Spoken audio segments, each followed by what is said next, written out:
即摆立法院已经选出新的院长咯，民众党方形容是保送韩江配，外界解读是民众党要向国民党展现好意，来争取在调委的这选举更较有利，摕到法案的主导权。另外有媒体报道讲，这郭文哲嘛敲电话互立赢的医学界大人物，希望促成这立白合。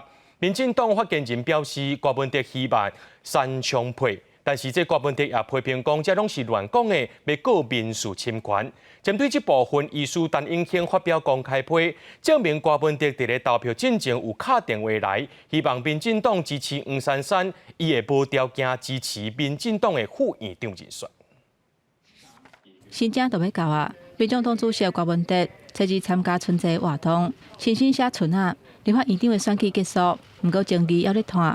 根据网络媒体报道，郭文哲投票进前敲电话互立赢医界头人，希望促成立白合。民进党发言人吴征证实，讲郭文哲有想要组成三枪配，互郭文哲不满，批评民进党一支嘴胡累累，决定提告这个媒体甲吴征民事侵权。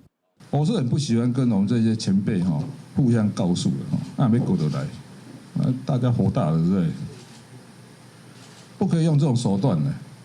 你不可以每一个都打电话说，你要打电话给他，我从来没有他的电话号码，我怎么打给他？好，乱讲话的不是我，因为方才我提到的这一位医界的前辈，这位医师呢，他也很明确的来表达了，如果柯文哲主席要把这件事情来到法庭上面我们讲清楚的话，他也愿意来到法庭去当面的陈述事情的相关经过。吴征表示，郭文哲提告。 已经准备人证甲物证，要去法院讲互明。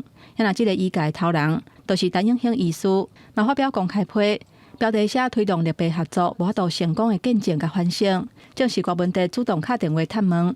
立法院长的选举，立白合作的可能性，以民进党支持黄珊珊，换民众党支持蔡其昌。针对这点，民众党是随开记者会来做出回应。而在这个沟通的时候呢，就是由这个。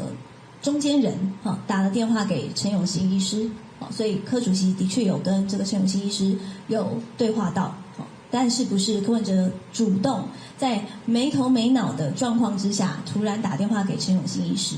立法院长的选举结束，民众党方形容保送韩江配，方解脱是向国民党提出善意。 争取调委选举甲法案的主导权，甲拿力保留合作的空间。不管蓝绿两党，你讲的有道理，我们就会支持嘛。也不是说一定要跟谁，我们会有判断嘛。针对民众党陈昭珠伫立法院长投票方判定无效，主动请示党团干事长，中评会会开会讨论，而且由吴春成来接任干事长。记者综合报道。